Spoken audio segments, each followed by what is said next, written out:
Let's open it up to questions. We've got a fabulous panel here. We've got a good dozen minutes or so. Questions for the panelists? Yes, we'll start here.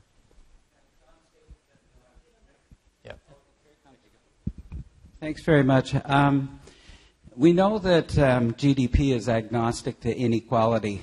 As you get into all these new indicators, we know that inequality is very important. So I'm just wondering, how do you go about factoring inequality into this equation? Do you have another separate measure of inequality, like the Gini coefficient that you would move in here, or would you flavor it in some other way? I'm just interested in how inequality gets measured and how it comes into this discussion. Anyway, yeah, Rosalind, go ahead. I can't answer that question directly, John, but what is in the report is the observation that in several of the jurisdictions that inequality is actually directly related to lack of productivity. So, you know, that's just one great example of what kind of measure do we need and how do we start mapping those things together and connecting them so that issues of inequality are addressed, because ultimately it's going to raise everything up. Yeah, I mean, I would just add, there's many ways to measure inequality. Gini coefficients actually, for this sort of thing, is probably not the best way. Looking at more like the percent in the top 1%, that sort of thing is probably better. But I think the point of these measures is that they're more outcome-based. So, you know, if in a society which is more egalitarian, there's more access, you will see a stronger sense of community. You know, a lot of those other measures beyond GDP will do better. And you can see that in the jurisdictions. A number of the American jurisdictions where they do very well on GDP per capita, but they actually aren't doing as well on broader measures of well-being. And a lot of that has to do with inequality. There's a question over there. Yeah, go ahead. Yeah, I had a similar comment about inequality at the beginning, but given that has been addressed, I'm going to ask about I'm not seeing as much the role of natural environments being played in the report, and that also has a high correlation in many places with the well-being, like Costa Rica, even Australia. The access to a lot of natural environments that are for public access that can highly raise the quality of life. And that's one. And I guess a little bit of a question. How can we bring these measures of well-being to the project level?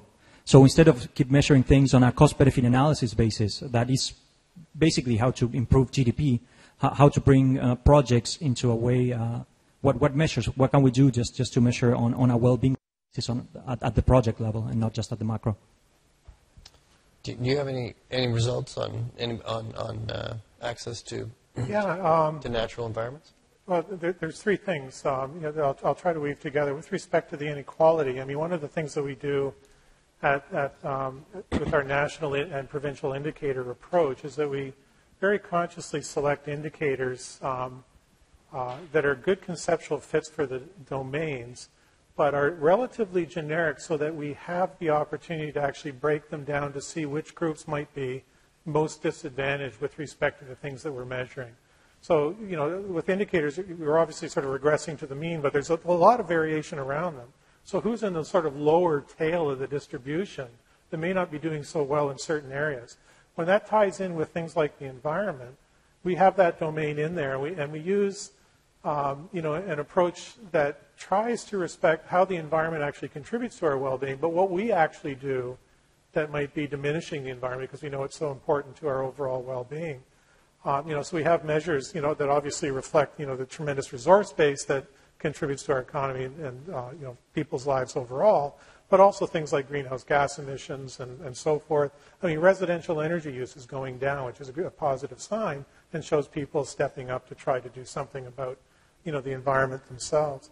On the project-based one, we're now actually working in communities across the country because, you know, one of the things that we found, and I'm sure, you know, the similar challenges here is that, you know, what data are available that we can actually use, and so you're relegated to using indicators that are available.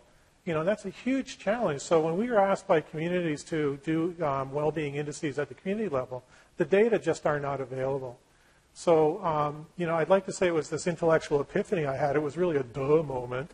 We started working with community consortiums in those locales and doing resident surveys that were designed around our framework to gather data at the local level that would address local needs. And so now basically we're providing the evidence and helping those community groups facilitate actions on things that they can actually do by identifying the groups that aren't in the boat yet and rising up with everyone else. And that's very project-based, and it's very collaborative in partnership with communities. The most recent one we're doing is in Oxford County, just west of Waterloo, because they have a sustainable development plan with very lofty targets, and they're using our survey and our measures of well-being as a way of monitoring their progress towards a more sustainable county. There's a question here. Yeah, right there. That's you. Hi there. Catherine, oh my goodness, there we go. Okay. Catherine Soplet, I'm from Mississauga, building up our neighborhoods.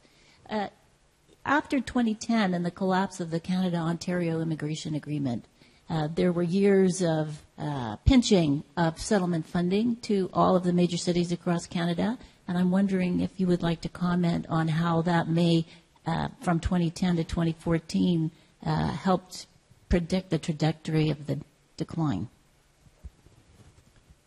Anyone want to take that one? I'm not sure we have specific research on that. It's hard to separate that one policy change from a myriad of other things that have happened. I think what you're picking up in these indicators is a combination of many things. It'd be difficult to isolate that one. We have a question here. It's Andrew Barker, and my question concerns this proposal to phase out the small business deduction, and how you think that, whether you have a position on that, and whether you think that would increase people's perception of their well-being. Well, maybe I'll take that one. I think what comes out of this study is that where we actually lag is on income and jobs. And I think that, getting a bit to your question, when you look at so the message is, look, if we want to narrow the gap, we do need to improve on those areas. And then the other message is that, if you want more health, that costs money, and the more income you have, the more you could then devote to health. So these things are correlated. But the key in the policy interventions is, and this gets a bit to your question on the projects, is you want to look at interventions that will improve income and employment, but also reinforce the other measures. So when you look at it on a project basis, you could say, well, here's some interventions. These ones will boost GDP, but they might increase inequality, for example, which will be negative for the others. On the other hand, here's some that will be benefits. So if you take the one, for example, improve labor market participation by women, that will improve employment and incomes, but it also have some broader societal benefits. And so speaking to this particular one, one of the things we see very clearly in Ontario is we're very good at starting companies.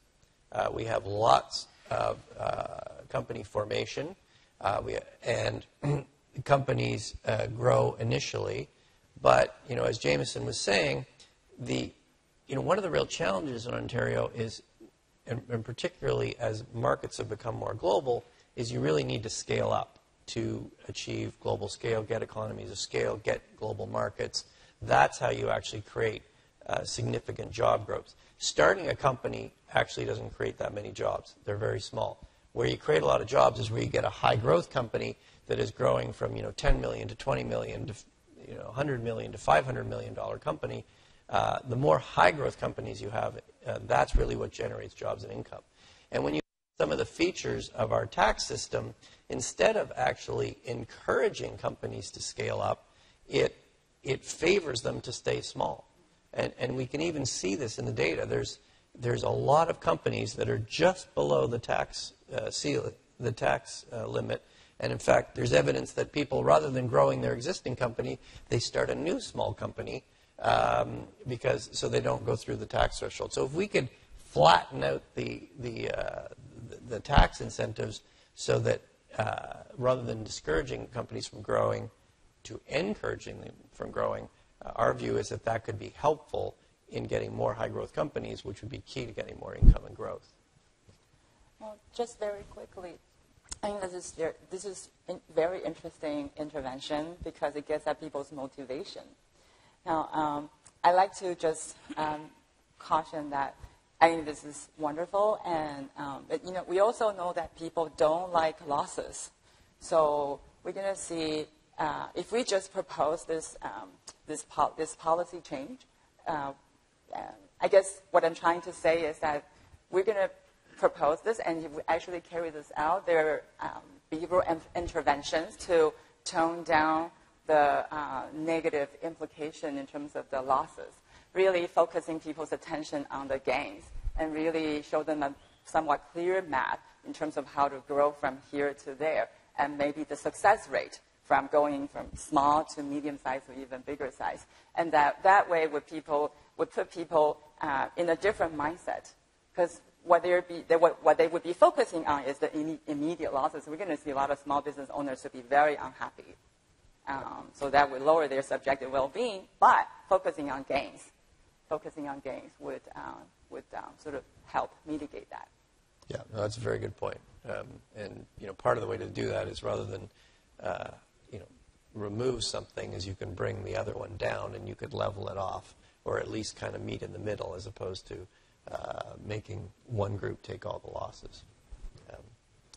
Other questions? Yes. Hello, Sam Friedman. In the 1960s, I was very young, but I remember, I think it was at 12 o'clock, CBC would report the stock report. The stock report didn't have anything to do with financials. It had to do with pigs. Then we progressed into an era where the stock market was reported on a daily basis. And so we now have an era where financials are reported on a daily, if not hourly basis. Your concepts, both from your institute and your institute, I think are absolutely brilliant. What would it take to be able to report daily the well-being of communities and the country, and have that as a better reference than GDP? Anybody want to take that?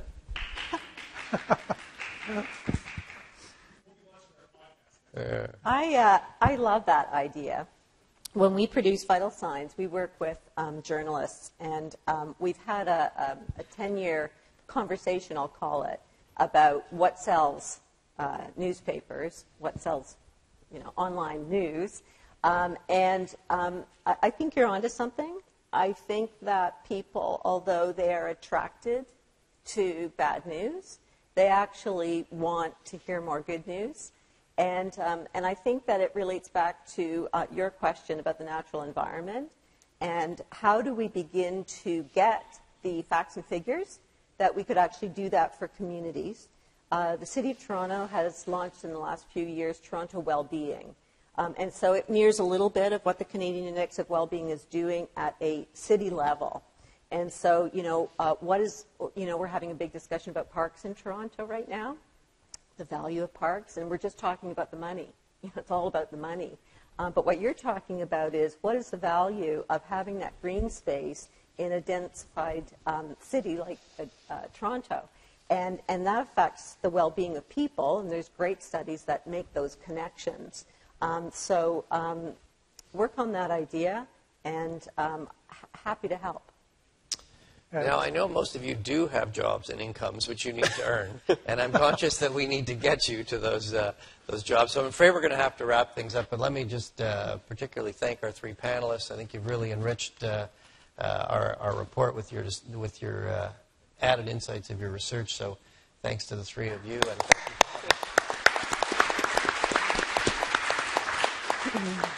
thank you all very much.